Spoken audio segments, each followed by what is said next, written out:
الحمد لله الحمد لله رب العالمين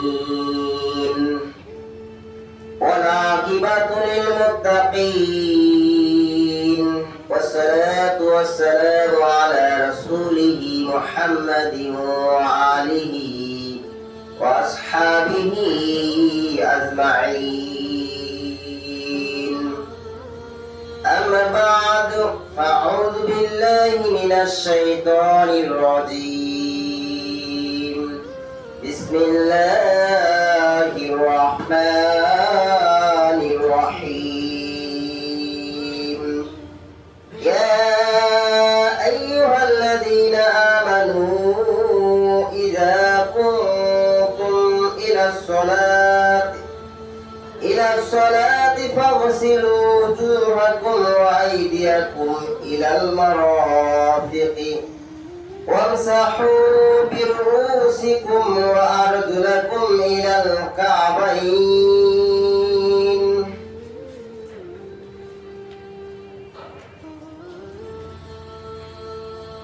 وإن كنتم جنابا فاطهروا وإن كنتم مرضى أو على سفر أو جاء أحد منكم من الغيط أو لامستم النساء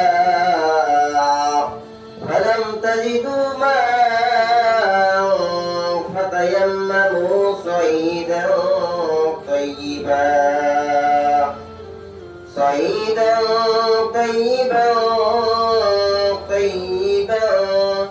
فامسحوا بوجوهكم وأيديكم منه ما يريد الله ليجعل عليكم من حرج ولكن يريد ليطهركم وليتم نعمته عليكم لعلكم تشكرون. আলহামদুলিল্লাহ, সমস্ত প্রশংসা একমাত্র মহান আল্লাহ রাব্বুল আলামিনের জন্য, যে আল্লাহ সুবহানাহু ওয়া তাআলা আমাদেরকে মুসলমান হিসাবে কবুল করেছেন, যে আল্লাহ সুবহানাহু ওয়া তাআলা আমাদেরকে মুসলিম হিসাবে মসজিদে আসার বসার তৌফিক দান করেছেন। এই জন্য আমরা আল্লাহর প্রশংসা করি, সকলে বলে আলহামদুলিল্লাহ। দরুদ ও সালাম বর্ষিত হোক রাসূলের প্রতি, যে রাসূল সাল্লাল্লাহু আলাইহি সাল্লাম বলেছেন যে আমার মৃত্যুর পরে যারা নতুন নতুন সৃষ্টি করবে, আবিষ্কার করবে ইসলামের মধ্যে, আমি তাদেরকে হাউজে কাউসারের পানি পান করাবো না। সে রাসূল সাল্লাল্লাহু আলাইহি সাল্লামের উপর আমরা দরুদ পাঠ করি, সকলে বলি সাল্লাল্লাহু আলাইহি ওয়াসাল্লাম। সম্মানিত উপস্থিতি, আমি আপনাদের সামনে কোরআনুল কারীমের সূরা মাইদার 5 নম্বর আয়াত পাঠ করেছি। আল্লাহ রাব্বুল আলামিন যদি তৌফিক দান করেন, উক্ত আয়াতের উপর কিছু কথা বলে আমার বক্তব্য শেষ করব ইনশাআল্লাহ। সম্মানিত উপস্থিতি, আজকে আমার আলোচনার বিষয় হচ্ছে পবিত্রতা। পবিত্রতা আমরা জানি যে পবিত্রতা আমাদের আসে গোসলের মাধ্যমে, ওযুর মাধ্যমে অথবা তায়াম্মুমের মাধ্যমে। কিন্তু পবিত্রতা অর্জন করতে গেলে যদি ভুল হয়ে যায় তাহলে তো পবিত্রতা অর্জন হবে না। আমরা সকলেই জানি যে পবিত্রতা হাসিল করতে গেলে যারা অপবিত্র হয়ে যায়, এই অপবিত্রতা হতে গেলে হওয়ার পরে তারপরে পবিত্রতা অর্জন করতে হবে। কিভাবে পবিত্রতা অর্জন হবে? আমাদেরকে প্রথমে গোসল করতে হবে। এখন গোসলের যে ফরজ, সেগুলো যদি আদায় না হয়, সেগুলো যদি পালন না হয়, তাহলে আমাদের পবিত্রতা হাসিল হবে না, পবিত্রতা অর্জন করা যাবে না। সম্মানিত উপস্থিতি, তাই আমরা আজকে জানাতো শুক্রবারের দিন মসজিদ হচ্ছে একটা শিক্ষার বিষয়, শিক্ষার জায়গা। এটা একটা শিক্ষার জায়গা। মসজিদে আসা হয় প্রতি শুক্রবার এই জন্য যে কিছু এখান থেকে শিখে তার অনুযায়ী সেই অনুযায়ী আমরা আমল করব। যদি আমাদের কোনো ভুল ভ্রান্তি হয়ে থাকে থাকে আমরা সংশোধন করে বাড়িতে যাই, সংশোধন করে এনে সেরকম ভাবে ইবাদত করার চেষ্টা করব। আমরা অনেকেই যেখানে সেখানে ওয়াজ মাহফিল শুনে বেড়াই, কিন্তু ওয়াজ মাহফিলে এই ছোট ছোট ক্ষুদ্র জিনিসগুলো তুলে ধরে না। ওয়াজ মাহফিলে শুধু কণ্ঠ, আর ওয়াজ মাহফিলে শুধু কণ্ঠ দিয়ে বা বড় বড় কথা দিয়ে, ডায়লগ দিয়ে, রাজনীতি দিয়ে, বিভিন্ন জায়গায় বিভিন্ন ঘোড়ায় পেশায় কথা বলে সেই ওয়াজ মাহফিল চালিয়ে দিল। সেই কণ্ঠটা খুব সুন্দর, আমরা কণ্ঠ শুনে চলে আসতেছি, কিন্তু বাড়িতে এসে এইটা মনে করতে পারতেছি না যে কি শুনলাম আর কি আমল করব, বুঝতে পারি না। সম্মানিত উপস্থিতি, এই জন্য শুধু ওই মাঠে গিয়ে ওয়াজ শুনলে আমাদের ওয়াজটা মনে হবে আর আমল করবো সেটা না। আমাদের শুক্রবারের দিন প্রতি শুক্রবারে একটা ওয়াজ হয়। এটা হচ্ছে এক সপ্তাহ পর পর, এটা ওয়াজ না, এটা হচ্ছে খুতবা। খুতবা বলতে মানে যদি কোনো কিছু আমাদের মধ্যে ভুল ভ্রান্তি থেকে যায়, এটা সংশোধন করার জন্য আমরা চেষ্টা করব মসজিদে এসে।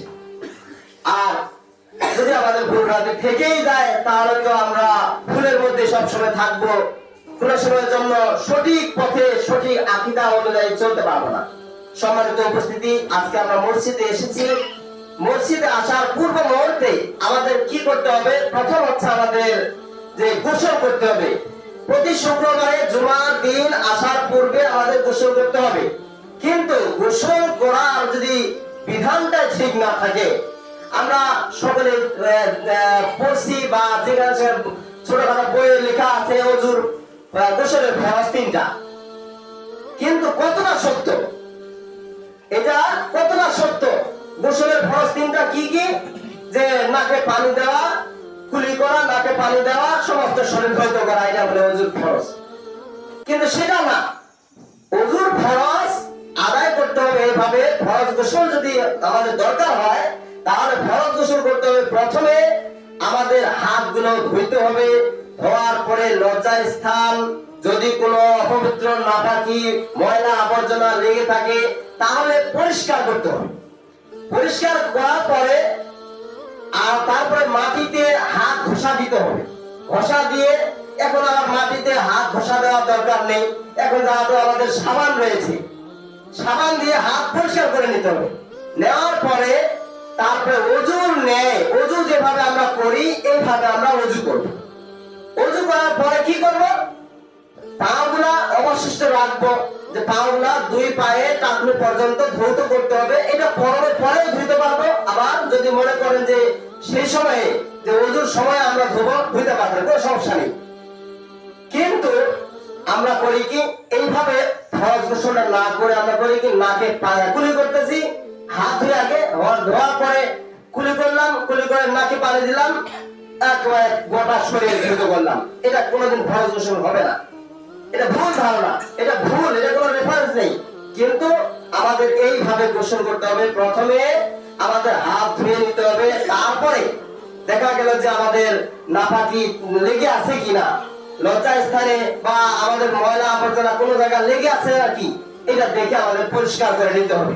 নেওয়ার পরে আবার হাত মাটিতে অথবা সাবান দিয়ে ভালো মতো ধুয়ে নিয়ে ওযুর ন্যায় যেভাবে আমরা নামাজের সময় ওযু করি সেভাবে ওযু করে নিব।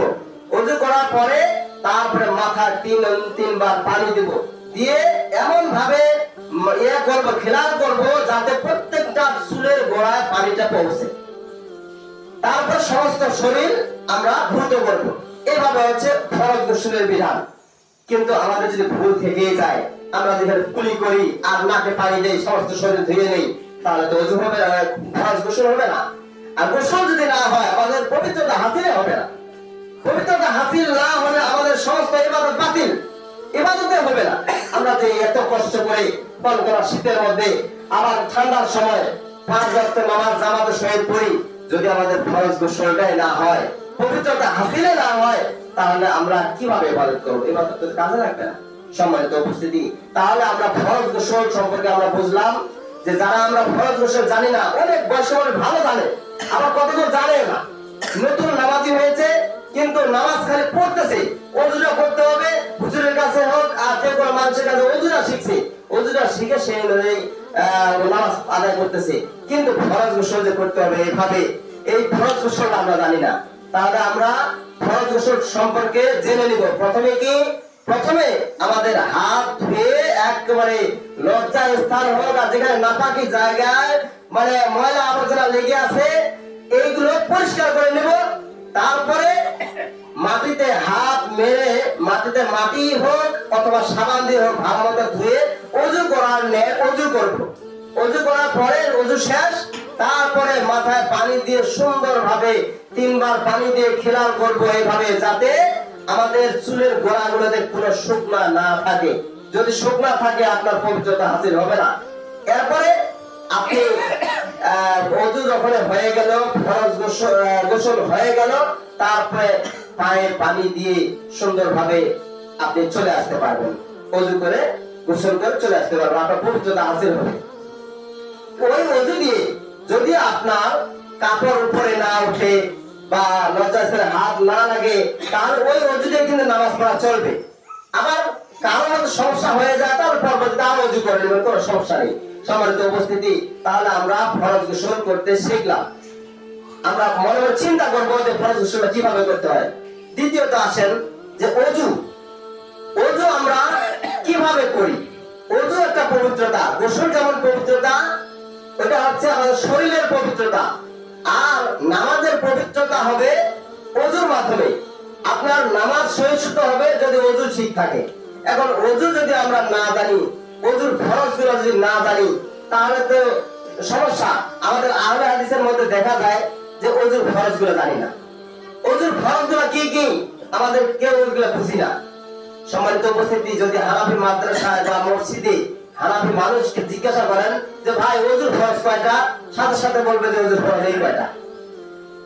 অজুর ফরজগুলো কি কি প্রত্যেকটা বলে দিবে। কিন্তু আহলে হাদিসের ভিতরে অজুর ফরজও বুঝি না, সুন্নতও বুঝি না।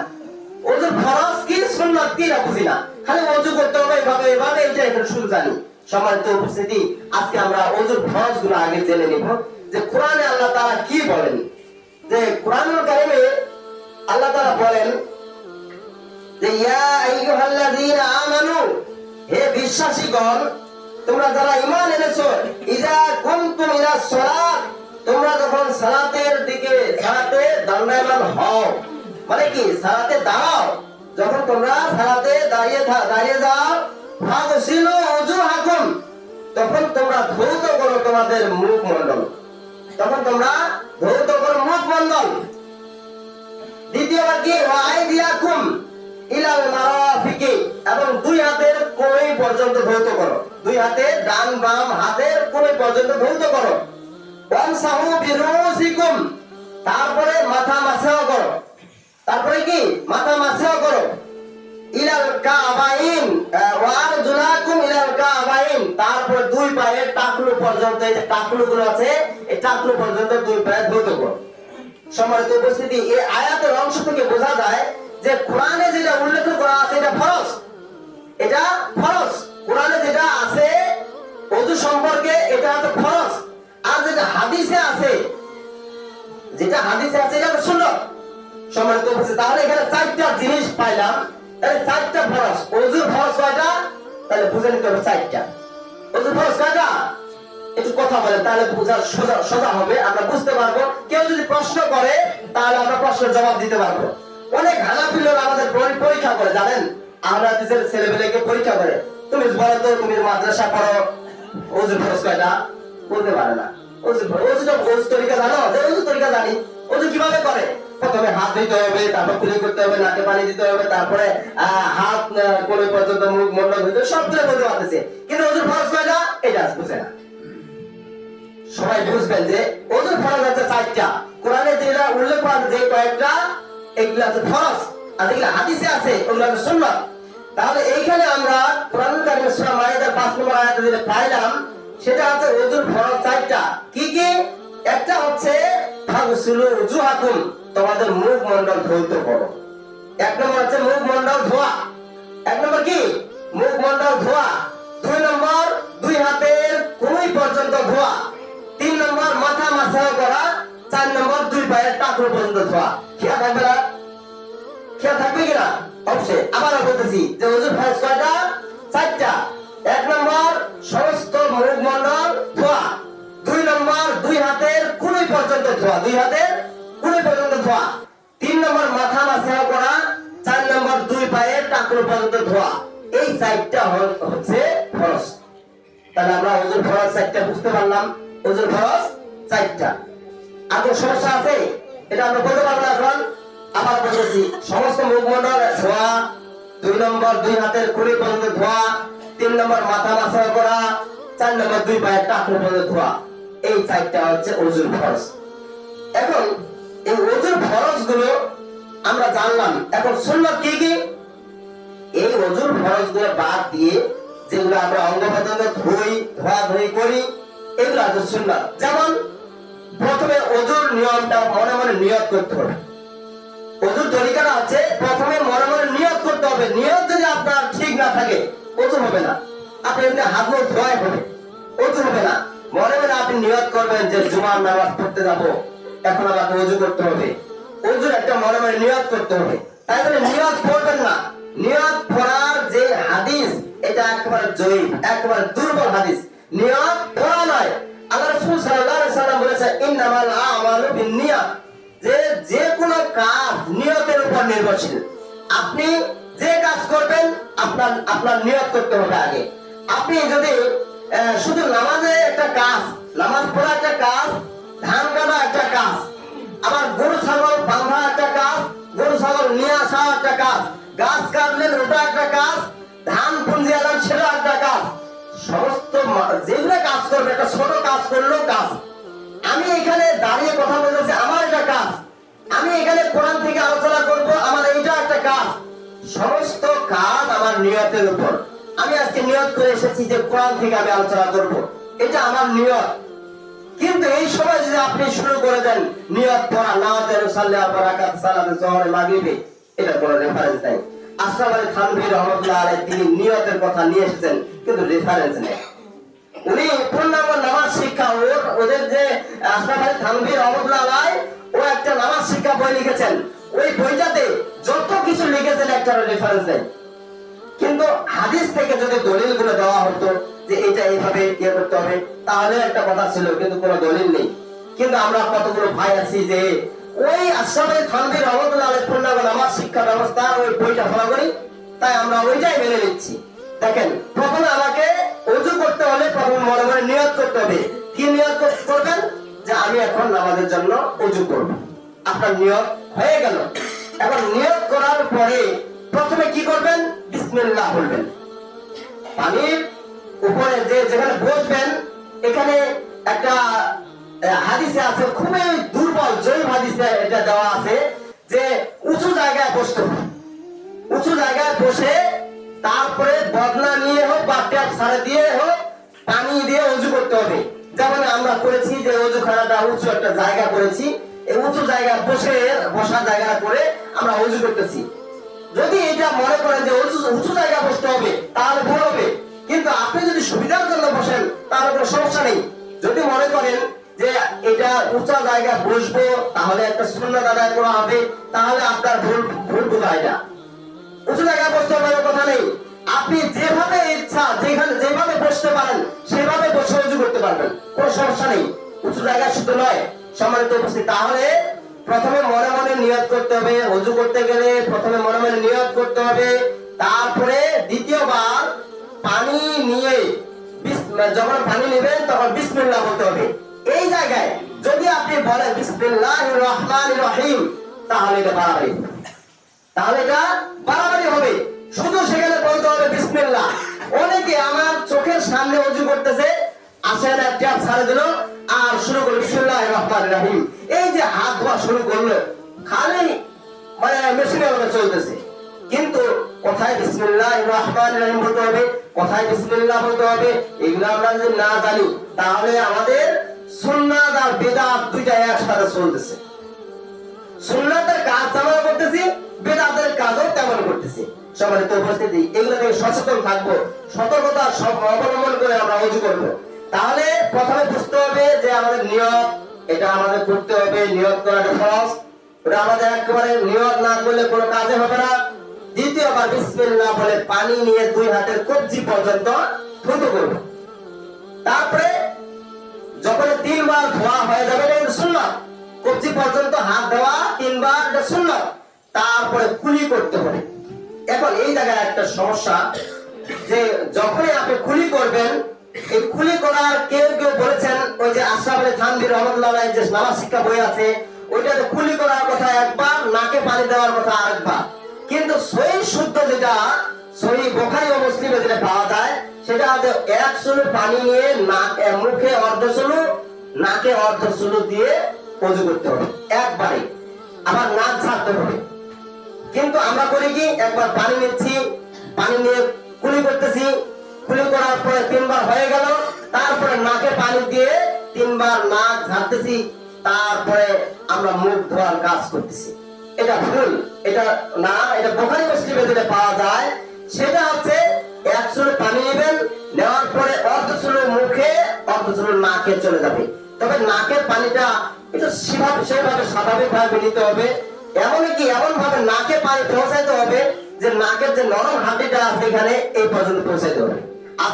আপনি আর আমি করি কি জানেন, শুধু কুলি যখন করি খালি মুখে পানি দিচ্ছি আর ফুটপাত খালি কুলি করতে আসি 3 বার হয়ে গেল, নাকে পানি দিচ্ছি খালি, কিন্তু কত সময় নাকও ছাড়ি না, আবার নাকের নরম জায়গায় গেল কিনা পানিটা সেটা বুঝতে পারি না।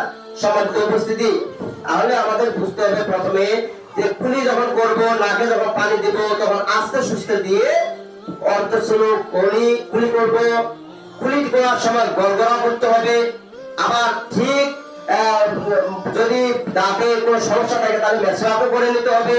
মেসওয়াক করা খুবই একটা গুরুত্বপূর্ণ। আল্লাহ সাল্লাল্লাহু আলাইহি ওয়াসাল্লাম হাদিসে বলেছেন, লাউলা আশাক্কা আলা উম্মতি, আমার উম্মতের উপর যদি আমি কঠিন মনে না করতাম, তাহলে যে প্রত্যেকটা সালাতে আল্লাহ সাল্লাল্লাহু আলাইহি ওয়াসাল্লাম নির্দেশ দিত যে তোমরা সালাতে মিসওয়াক করো, প্রত্যেকটা নামাজে নির্দেশ দিয়ে দিত, কিন্তু কঠিন মনে করেছিলেন আল্লাহ রাসূল সাল্লাল্লাহু আলাইহি ওয়াসাল্লাম। এইজন্য মিসওয়াক করার কথাটা একটু হালকা নরম ভাষায় নিয়েছিলেন। তো আমাদের যদি মিসওয়াক করা দরকার হয় মিসওয়াক করে নেব, আর যদি মিসওয়াক করার দরকার না হয় তাহলে আঙ্গুল দিয়ে অন্তপক্ষে একটা দুইটা ডলা দিয়ে তারপর আমরা কুলি করব। গড়গড়ার সাথে কুলি করতে হবে, নাকের নরম জায়গা পর্যন্ত 3 বার পৌঁছাইতে হবে, তাহলে আপনার ওযু সহিহ শুদ্ধ হবে। আর না হলে ভাই নাকে পানি দিচ্ছেন, আপনার নরম জায়গা পর্যন্ত পৌঁছলো না, বা নিজেও কানে আঙ্গুল দিয়ে, বাম হাতের আঙ্গুল দিয়ে পৌঁছায় দিলেন না, তাহলে আপনার ওযু ঠিক মতো হবে না। এরপর সমস্ত মুখমণ্ডল ধৌত করতে হবে। সমস্ত মুখমণ্ডল ধোয়া এটা ফরজ। আর কুলি করা, নাকে পানি দেওয়া এটা সুন্নাত, কিন্তু সমস্ত মুখমণ্ডল ধোয়া এটা ফরজ। বুঝতে হবে কোনটা সুন্নাত কোনটা ফরজ, এগুলো সম্পর্কে ধারণা রাখতে হবে। আমি যে 4টার কথা বললাম, যে 4টা বিষয়, 4টা জিনিস এটা কোরআনে আছে, তাহলে এটা ফরজ। ওযুর ফরজ 4টা, এই 4টা বাদ দিয়ে বাকি যেগুলো আমরা করি সবগুলো সুন্নাত। এরপর আসি, সমস্ত মুখমণ্ডল যখন ধৌত করব, তখন বুঝতে হবে যে আমাদের মুখমণ্ডল কোন জায়গা থেকে, এই যে একবার চুলের গোড়া থেকে শুরু করে যতদূর পর্যন্ত আমাদের মুখ, এই মুখ পর্যন্ত পানিটা পৌঁছাইতে হবে। 3 বার সুন্দরভাবে মুখটা ধুয়ে নিতে হবে। আবার অনেকে বলেছেন যে মুখ ধোয়ার সময় একটা দোয়া বলতে হবে, কুলি করার সময় একটা দোয়া বলতে হবে। এইভাবে প্রত্যেকটা স্টেপে হাত ধুলেন কবজি পর্যন্ত, তারপর আরেকটা অংশ একটা দোয়া আছে, দোয়াটা পড়তে হবে, লা হাওলা ওয়ালা কুওয়াতা ইল্লা বিল্লাহ, এটা পড়তে হবে। এটা ভুলে পড়া যাবে না, এইটা বাড়াবাড়ি। তারপর কুলি করবেন, নাকে পানি দিবেন, এখানে আরেকটা দোয়া বলতে হবে, এখানেও বাড়াবাড়ি, এখানে কোনো দোয়ার কোনো কথা নেই। তারপর বাড়াবাড়ি করে জয়ী হাদিসটাও ঢুকাই দিচ্ছে এই জায়গায়, সহিহ জিনিস যেটা সেটাই মানতে পারেন না। কিন্তু ওযু করার সময় যদি এত দোয়া বারবার করে দোয়া করতে হয়, তাহলে সাধারণ মানুষ আমরা কয়টা দোয়া মুখস্থ করবো? সম্মানিত উপস্থিতি, দোয়া পড়তেই তো অবস্থা খারাপ, নিয়ত কোন সময় হারায় যাবে আপনার মন থেকে আপনি বুঝতে পারবেন না। সম্মানিত উপস্থিতি, এরপরে যখনই হাতের কবজি ধোয়া হলো, মুখে কুলি করলেন, নাকে পানি দিলেন 3 বার করে, তারপর সমস্ত মুখমণ্ডল 3 বার ধৌত করলেন, করার পর কি করবেন? 2 হাতের কুলি পর্যন্ত ধুবেন, এটা ফরজ। এটা আমি আগে বলে দিছি, 2 হাতের কুলি পর্যন্ত ধোয়া ফরজ। এই 2 হাতের কুলি পর্যন্ত 3 বার করে, বাম হাত ডান হাত আগে, বাম হাত পরে ধৌত করবেন। তারপরে মাথা মাসওয়া করবেন। মাথা মাসওয়া করা এটা ফরজ। তো মাথা মাসওয়া করা ফরজ, কিভাবে মাসওয়া করবেন? আমরা মাথা মাসওয়া করলে কিভাবে করি জানেন? যে মাথা মাসা করার সময় শুধু এভাবে এভাবে এরকম করি, মানে খালি হাত দিয়ে এরকম উল্টা দেয় চুলগুলো, কিন্তু মাথা মাসা করার নিয়মটা আমরা বুঝতে পারি না কিভাবে করতে হবে।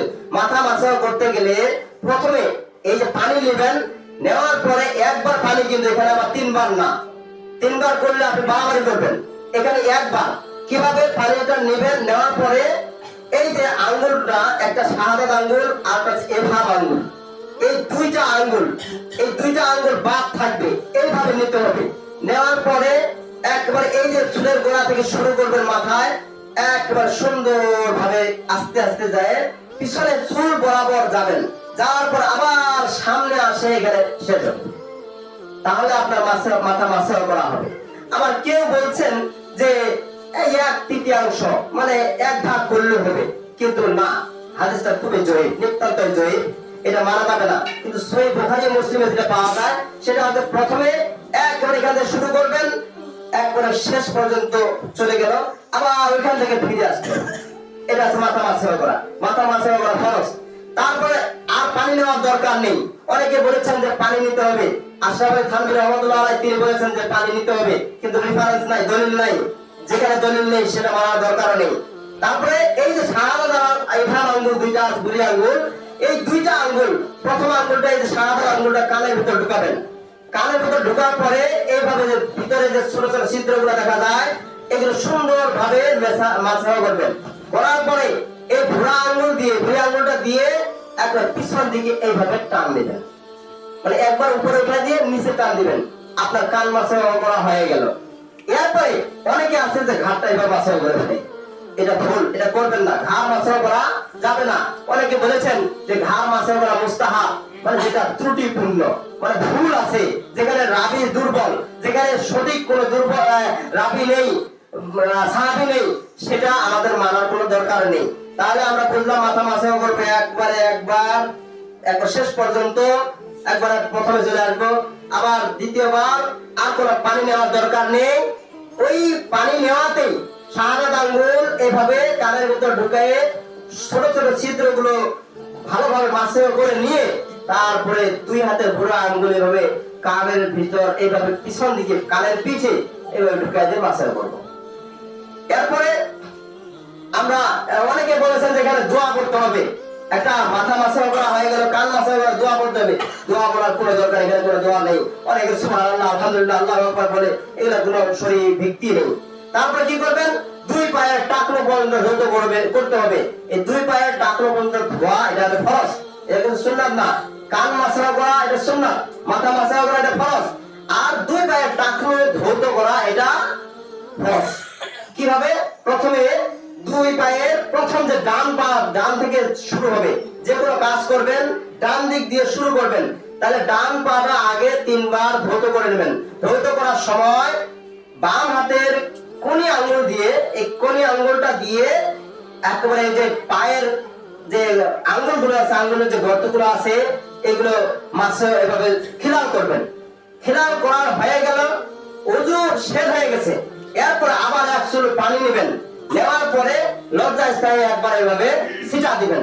যদি কোনো সময় অপবিত্র শরীর থাকতেও পারে বা কাপড়ে ময়লা থাকতেও পারে, এটা এই পানি ছিটার মাধ্যমে সেটা পরিষ্কার হয়ে যায়। সম্মানিত উপস্থিতি, এরপরে যখন পানি ছিটা হয়ে গেল, পানি ছিটার সময় আপনাকে একটা দোয়া বলতে হবে, আশহাদু আল্লা ইলাহা ইল্লাল্লাহু ওয়াহদাহু লা শারীকা লাহু ওয়া আশহাদু আন্না মুহাম্মাদান আবদুহু ওয়া রাসূলুহু। এই দোয়াটা পাঠ করবেন। সম্মানিত উপস্থিতি, এই হলো ওযু। যদি এইভাবে ওযু করতে পারেন তাহলে আপনার ওযুটা হবে। আর যদি আরো বাড়াবাড়ি করে, যে যখন ওযু করতেছেন, ওযু করার সময় মানে ওই যে মাথা মাসা করতে আপনার একটা ভুল, মানে বেদাত ঢুকাই দিলেন, আপনি সুন্নাত আদায় করতে গিয়ে বেদাতও নিলেন। সুন্নাত আর বেদাত দুইটা একবারে ভালো, নেক এবং পাপ দুইটা একসাথে জয়েন হয়ে গেল। আপনার ভালো এবং মন্দ দুইটা একসাথে জোড়া করে নিলেন। আপনার পবিত্রতা হবে না, ইবাদতও হবে না, আপনার ওযুও হবে না, আপনার এই সময়টাই নষ্ট। সম্মানিত উপস্থিতি, আমি যেভাবে ওযুটা শিখিয়ে দিলাম, আপনারা সেইভাবে ওযু করার জন্য চেষ্টা করবেন ইনশাআল্লাহ। যদি আপনারা এইভাবে ওযু করতে পারেন তাহলে আপনার ওযু ভুল হবে না। এখন আসি যে অজুটা ফরজ, গোসলটা শিখেছি। দ্বিতীয় নম্বর যে অজুর ফরজ গুলো আমরা জানলাম, অজুর ফরজ 4টা, এটা আমরা বুঝলাম। তারপরে অজু কিভাবে করতে হবে, অজুর তরিকাটা আমরা বুঝে নিলাম। তৃতীয় নম্বর আসি, যদি অজু, এখন শীতের দিন অনেক বয়স্ক মানুষগুলো অজু করতে পারি না। এখন অজু করতে না পারলে তাই বলে কি অজু না করে কি চলে যাবেন নামাজ পড়তে? অজু ছাড়া কি নামাজ হবে বলেন? অজু ছাড়া নামাজ হবে না। কিন্তু এমন আশঙ্কা দেখা যাচ্ছে, আপনি অজু করতে গেছেন, আমি কতগুলো বয়স্ক মানুষ আছে, পানিটা ধরলেও জ্বর আসে, পানিটা নিলে জ্বর আসে, এমনকি পানি সে হাতে নিলে দেখা যাচ্ছে 2-4 দিন সে পড়ে থাকবে, ইবাদত করতে পারবে না। এই সমস্ত মানুষগুলোর জন্য একটা বিকল্প ব্যবস্থা আছে, অজুর বিকল্প। অজুর বিকল্প কি? ওটা হচ্ছে তায়াম্মুম। ওটা কি? তায়াম্মুম। এখন আসি তায়াম্মুমটা কিভাবে করব? যদি আমি অজু করতে না পারি, ঠান্ডার সময় আমার বিপদ আছে, আমি অসুস্থ, আমি শুয়ে আছি, পানির কাছে যাইতে পারি না, গরম পানি করে অজু করতেও পারি না, মানে এরকম যদি আমার অবস্থা হয়ে যায়, তাহলে কি করব? তাহলে প্রথমে আমাদের মনে মনে একটা নিয়ত থাকবে যে এখন আমি কোন নামাজের জন্য তায়াম্মুম করব। তায়াম্মুম মানে হচ্ছে পবিত্রতা, অজু মানে পবিত্রতা, অজুর বিকল্প হচ্ছে তায়াম্মুম। তায়াম্মুম কিভাবে করবেন? তায়াম্মুমটা প্রথমে মনে মনে নিয়ত করতে হবে যে আমি কোন নামাজের জন্য তায়াম্মুম করব। তায়াম্মুম করার নিয়ত এখানে আবার পড়বেন না, আমি আগে বলে দিচ্ছি যে কোনো পড়ার কোনো নিয়ত নেই, পড়ার কোনো নিয়ত নেই, নিয়ত করতে হবে। যদি আপনি নিয়ত পড়েন, তাহলে আমি যে এই লাঠিটা নিছি, এই লাঠিটা নেওয়ার সময় আমার একটা নিয়ত করতে হবে, আমি এই নিয়তটা কোথায় পাবো? আপনি বলেন, আপনি বসার সময় বসছেন, যদি আপনার কাজ করেছেন, এখানে কি নিয়ত বলবেন? শুধু নিয়ত খালি নামাজের সময় নিয়ত পড়তে হবে, আবার ওযু করার সময় নিয়ত পড়তে হবে, আর অন্যান্য কাজের সময় নিয়ত পড়তে হবে না, এটা ভুল। সমস্ত কাজ যদি আপনি এই হাদিসটা মানেন, বুখারী শরীফের 1 নম্বর হাদিসটা, যে ইন্নামাল আমালু বিন্নিয়াত, যে সকল কাজ নিয়তের উপর নির্ভরশীল, যদি এই হাদিসটা মানেন, তাহলে আপনাকে যে সময় নিয়ত করতে হবে সেই সময় আপনাকে নিয়ত করতে হবে, কিন্তু পড়ার কোনো কথা নেই। যে কোনো কাজ করবেন নিয়ত করতে হবে, পড়ার কোনো কথা নেই, পড়তে পারবেন না। সম্মানিত উপস্থিতি, এখন আসি তায়াম্মুমের নিয়ত কি পড়তে হবে?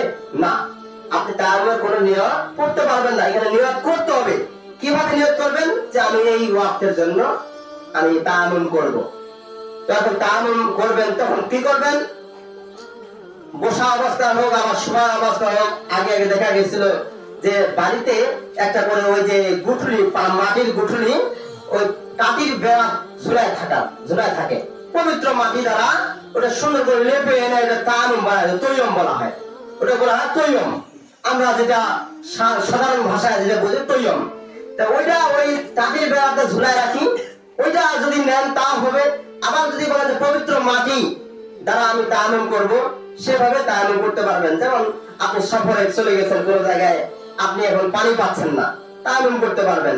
আপনি অপবিত্র হয়ে গেছেন, এখন ওযু করার কোনো পানি নেই, গোসল করার কোনো পানি নেই, এই সময় কি করবেন? তায়াম্মুম করতে হবে। কিন্তু রাসূল সাল্লাল্লাহু আলাইহি ওয়াসাল্লামের জামানায় এমন হয়েছিল যে একজন সাহাবী এসে বলছে, ইয়া রাসূলুল্লাহ, আমি তো অপবিত্র হয়ে গেছি, আমি এখন কি করব? সে করছে কি, একেবারে জমিনের উপর গড়াগড়ি শুরু করে দিয়েছে, একেবারে গড়াগড়ি শুরু করে দিয়েছে যে পবিত্র মাটি দ্বারা যদি এভাবে গড়াগড়ি করা যায় তাহলে আমার পবিত্রতা হাসিল হবে। আল্লাহ রাসূল সাল্লাল্লাহু আলাইহি ওয়াসাল্লাম তাকে থামিয়ে দিয়েছেন, এ দাঁড়াও, তুমি এখানে কি করতেছো? যে আমি এখানে মানে আমি অপবিত্র হয়ে গেছি, হয়তো সর্বদোষ হতে পারে বা অন্য কিছু হতে পারে, এই জন্য সে অপবিত্র হয়ে গেছে। এই অপবিত্র হওয়ার কারণে সে পানি পায় না, এখন পানি না পাওয়ার কারণে সে কি করবে? ওই গোড়াগড়ি শুরু করেছে। আল্লাহ রাসূল সাল্লাল্লাহু আলাইহি ওয়াসাল্লাম তাকে আটকে দিলেন, এ দাঁড়াও, কি হয়েছে, তুমি কি করতেছো?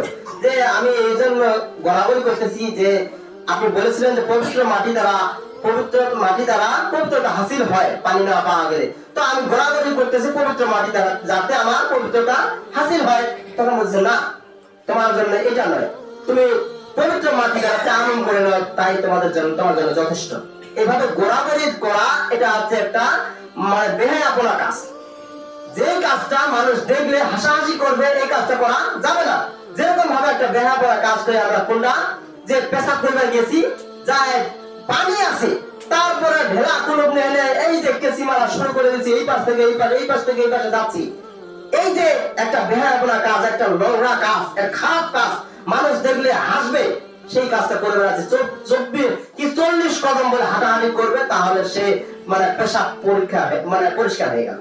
সম্মানিত বলছে এটা কোনোদিন করবেন না, এটা একেবারে একবার নোংরা কাজ।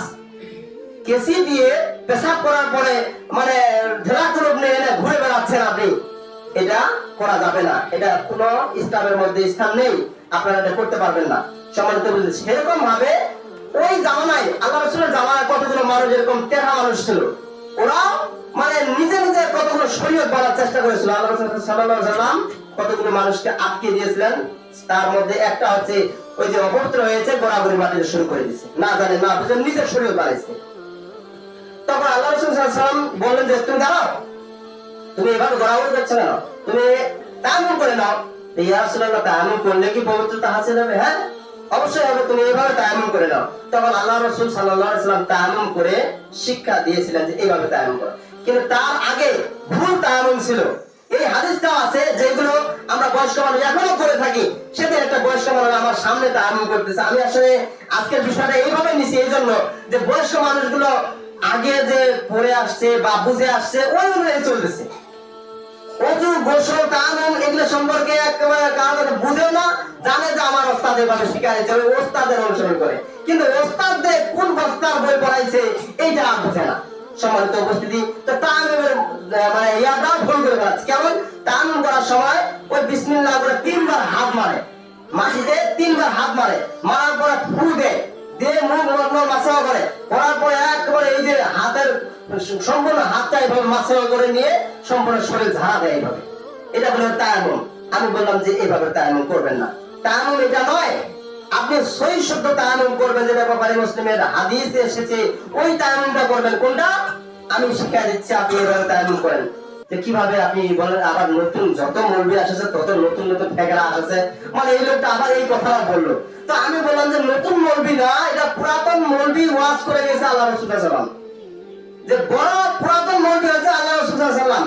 আপনি ওকে দোষারোপ করেন, আমার করেন না, আমি শুধু আপনার শিখাই দেবো, আপনি এই জানেন। তখন বলতেছে তাহলে কিভাবে করতে হবে বলেন তো হুজুর, বলেন তো। তখন বললাম যে আপনি পবিত্র মাটিতে যান, আপনি পবিত্র মাটিতে একবার হাত মারেন, একবার বিসমিল্লাহ করে মনে মনে নিয়ত করেছেন আগে, তারপর বিসমিল্লাহ বলে একবার মারলেন মাটিতে, মারার পরে এভাবে ফুল দিবেন যাতে ধুলা হয়ে থাকতে পারে, একটু ঝাড়া দিবেন, ঝাড়া দেওয়ার পরে সমস্ত মুখ মণ্ডল এইভাবে মাসা করবেন একবার, তাই হলো 3 বার না, একবার মাসা করবেন, একবার মাটিতেও মারবেন। তারপরে কি করবেন, মুখ মাসা করার পরে তারপরে এই 2 হাতের কবজি পর্যন্ত, 2 হাতের কবজি পর্যন্ত একবার শুধু মাসা করবেন। 2 বার করার কোনো এখানে স্কোপ নাই যে 2 বার 3 বার করবেন, কোনো দরকার নেই। এই আপনার এই মাসা হয়ে গেল, আপনি এইভাবে কোন পর্যন্ত টানতে পারবেন না, আপনার এটা সহি দলিল নেই। আপনি আবার বলে দিচ্ছি যে প্রথমে বিসমিল্লাহ করে মাটিতে হাত মারবেন, মারার পরে উঠায় হাত ফু দিবেন, দেওয়ার পরে ঝাড়া দিবেন একটু যাতে ময়লা না থাকে, একবার সমস্ত মুখ মন্ডল একবার মাসা করবেন, করার পরে একেবারে এই যে 2 হাতের কবজি পর্যন্ত একবার এইভাবে মাসা করে নিয়ে তারপর দোয়াটা পাঠ করে আশহাদু আল্লা ইলাহা ইল্লাল্লাহু ওয়াহদাহু লা শারীকা লাহু ওয়া আশহাদু আন্না মুহাম্মাদান আবদুহু ওয়া রাসূলুহু, এইভাবে তায়াম্মুম সম্পূর্ণ করবেন। সম্মানিত উপস্থিতি, তাহলে আমরা বুঝলাম যে তায়াম্মুম কিভাবে করতে হবে। এটা শিক্ষার বিষয়, জাহাতের মসজিদ হচ্ছে একটা শিক্ষার কেন্দ্র, এটা প্রাইমারি বলা যায়। এই মসজিদটা ইসলামের একটা প্রাইমারি কেন্দ্র, এখান থেকে শিখতে হবে। এখন ওযু নামাজ, অনেকে মা বোন আমাকে বলেছে যে বাবারে আমি ওযু করতে পারি না, ওযুটা করলে আমার এগুলো সমস্যা হয়ে যায়, কি করা যায় একটু শিখায় দাও তো। তা রাস্তাঘাটে ওইভাবে শিখায় দেওয়াটা একঘেয়েমি, এখানে যদি আমি শিখায় দেই সমস্ত মানুষের শিখতে পারবে, কিছু অন্তপক্ষে বাড়িতে গিয়ে চেষ্টা করবে যে আজকে হুজুর এইভাবে ওযু করতে বলছে, এইভাবে তায়াম্মুম করতে বলছে, নিজে নিজে ট্রাই করবেন, নিজে নিজে মনে মনে একটা জিকিরের মতো রাখবেন যে কেমন, যে প্রথমে হুজুর শিখায় যে ফরজ গোসলটা কিভাবে করতে হবে।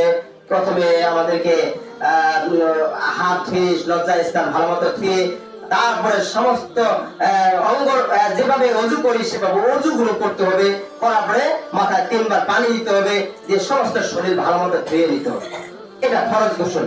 আবার 2 নম্বর কি শিখাই দিয়েছিলাম যে ফরজ ওযুর ফরজ কয়টা, বলে দিছি যে ওজুর ফরজ 4টা। 1 নম্বর সমস্ত মুখমণ্ডল ধৌত করা, 2 নম্বর 2 হাতের কোণ পর্যন্ত ধোয়া, 3 নম্বর মাথা মাসাজ করা, 4 নম্বর 2 পায়ের টাকনু পর্যন্ত ধোয়া। এই হলো 4টা ফরজ। আর বাকি ওজুর যেগুলা অঙ্গ প্রত্যঙ্গ আমরা ধোয়া দেই করি এগুলা হচ্ছে সুন্নাত। যেমন কবজি ধোয়া, এটা সুন্নাত। তারপরে নাকে পানি পৌঁছা, এটা একটা সুন্নাত। কুলি করা সুন্নাত, কান মাসাজ করা সুন্নাত। এই যে কাজগুলো এগুলা সুন্নাত, আর বাকিগুলো সব ফরজ। সম্মানিত উপস্থিতি, এরপরে তায়াম্মুম কিভাবে করব? এই তায়াম্মুমটা যেভাবে শিখাই দিলাম, যে প্রথমে মনে মনে নিয়ত করবেন, পবিত্র মাটিতে একবার হাত মারবেন, মারার পরে ফু দিবেন, তারপরে ঝাড়ে নিয়ে সমস্ত মুখমণ্ডল একবার মাসাজ করবেন, 2 হাতের কবজি পর্যন্ত একবার মাসাজ করে নিয়ে দোয়াটা পাঠ করবেন, আশহাদু আল্লা ইলাহা ইল্লাল্লাহু ওয়াহদাহু লা শারীকা লাহু ওয়া আশহাদু আন্না মুহাম্মাদান আবদুহু ওয়া রাসূলুহু। এইভাবে আপনারা ওযুর, তায়াম্মুম এবং ফরজ গোসল এইভাবে আপনারা সম্পন্ন করবেন। আরেকটা কথা আছে, ওযু করার পরে আপনি মনে মনে ভাবছেন যে এখন ওযু করতে যাচ্ছি, আমার পায়ে মোজা, এগুলো মোজাগুলো খুললে আমি এখন পড়তে সমস্যা হয়ে যায়। এখন কি করবেন? পায়ে মোজা আছে, আপনি ওযুর কাজে দিকে সবকিছু ক্লিয়ার করতে পারতেছেন, কিন্তু মোজাগুলো খুলতে আপনার সমস্যা হয়ে যাচ্ছে, বা খুলতে একটু মনের ভিতর একটা খটকা লাগতেছে, না খুলে এভাবে মাসাজ করব। তো হুজুরের কাছে শুনেছে কেউ হয়তো, তো ওরা মাসাজ করে কিভাবে, যে মোজা যে পড়তেছে পায়ের নিচে উপরে সবগুলো মাসাজ করতেছে। মাসাজ করা যাবে, এটা ঠিক আছে, ওযুর এদিকে অঙ্গপ্রত্যঙ্গ সবগুলো ধোয়াধুয়ি করলেন, কিন্তু মোজা মাসাজ করার সময় একেবারে পায়ের পাতা পর্যন্ত মাসাজ করতেছেন, আপনার এটা ভুল, এটা করা যাবে না। এটা করবেন কিভাবে? মোজা পরেছেন, মোজার উপরে ভাগ যেটা উপরে বোঝায়, এই উপরটা শুধু মাসাজ করবেন, পায়ের তালুতে মাসাজ করতে হবে না। এটা যদি আপনি পায়ের পাতা পর্যন্ত মাসাজ করেন, তাহলে আপনি একটু বাড়াবাড়ি করলেন, রাসূলের চাইতে একটু বেশি বুঝলেন। সম্মানিত উপস্থিতি, তাহলে মাসাজ করার সময় উপরি ভাগ, মোজার উপরি ভাগ মাসাজ করতে হবে। কেউ তো বলেছেন যেটা এটা চামড়ার মোজার ওই জায়গায় বরাদ্দ, মানে যে মাসাজ করতে হবে, যদি চামড়ার মোজা থাকে সেরকম খুলতে সমস্যা হয়ে যায়, তাহলে ওইটা মোজার জন্য না, এটা ভুল ধারণা। যে মোজায় হোক, আপনি মোজা পরেছেন, মোজার উপর মাসাজ করবেন, মোজার উপরি ভাগটা শুধু মাসাজ করবেন, অন্য কিছু নয়। কেউ হয়তো হাত কাটা গেছে, ব্যান্ডেজ করেছে, এখন কি করবেন? ব্যান্ডেজের তো তাই বলে কি নামাজ ছাড়ে দিবেন, ওযু ছাড়ে দিবেন? না, আপনি ওই কাটা জায়গার উপরে ভাগটা এবার মাসাজ করে নেবেন, তাতেই যথেষ্ট হয়ে যাবে। সম্মানিত উপস্থিতি, কারো যদি আংটি থাকে হাতে, এটা কি করবেন ওযুর সময়? আংটির ভিতরে হয়তো পানি না ঢুকতে পারে, আর ওযুর অঙ্গপ্রত্যঙ্গে যদি কোনো জায়গা শুকনো থাকে, আপনার তো ওযু হবে না, তাহলে আংটিটা একটু ঘুরায় নেবেন। সম্মানিত উপস্থিতি, এই হলো আজকের আলোচনা, যে ওযু কিভাবে করব, তায়াম্মুম কিভাবে করব, ওযুর ফরজ কয়টা, হ্যাঁ কিভাবে মাসাজ করব, আমরা যেগুলো জানলাম, নিজেই চেষ্টা করব প্রত্যেকটা স্টেপ বাই স্টেপ কিভাবে করতে হবে, কিভাবে করতে হবে। খালি প্রত্যেকবার প্রশ্ন করবেন, একটা আপনি শিখে ফেলেছেন, আরেকটা শিখবেন। যদি ভুলে যান যে বুঝি নাই, আবার সামনের সপ্তাহে আবার জিজ্ঞাসা করবেন যে হুজুর ওটা তো বলছিলেন, আরেকবার বলেন তো, আমি ইনশাআল্লাহ শিখাই দেব। তবুও হানাফি মানুষের কাছে যা ধরা খায়েন না। হানাফি মানুষ প্রশ্ন করে যে হুজুর ফরজ কয়টা, আপনি বলতে পারেন না, এটা যাতে না হয়। আপনি আমাদের যে মানুষ সব বুঝবেন যে হুজুর ফরজ কয়টা, 4টা। কি কি? সমস্ত মুখমণ্ডল ধোয়া, তারপরে 2 হাতের কোণ পর্যন্ত ধোয়া, মাথা মাসাজ করা, পায়ের টাকনু পর্যন্ত ধোয়া। এই হলো ওযুর ফরজ 4টা। আপনারা ফটফট করে বলবেন। আর যদি বলে গোসলের ফরজ কয়টা, আপনি বলবেন যে গোসলের ফরজ এইভাবে নয়। তায়াম্মুমের ফরজ ওরা বলবে 3টা, 3টা করে বলবে, তা কিন্তু না, সঠিক নয়। এই সঠিক জিনিসটা কোনটা? তায়াম্মুম যেভাবে করতে হবে, নিয়ত করে এভাবে করতে হবে, ওখানে কোনো ফরজ নেই। সম্মানিত উপস্থিতি, আল্লাহ তাআলা আমাদেরকে সঠিক বুঝ দান করুন, সকলে বলে আল্লাহুম্মা আমিন। এই বলে আমার সংক্ষিপ্ত আলোচনা শেষ করেছি। আলহামদুলিল্লাহ।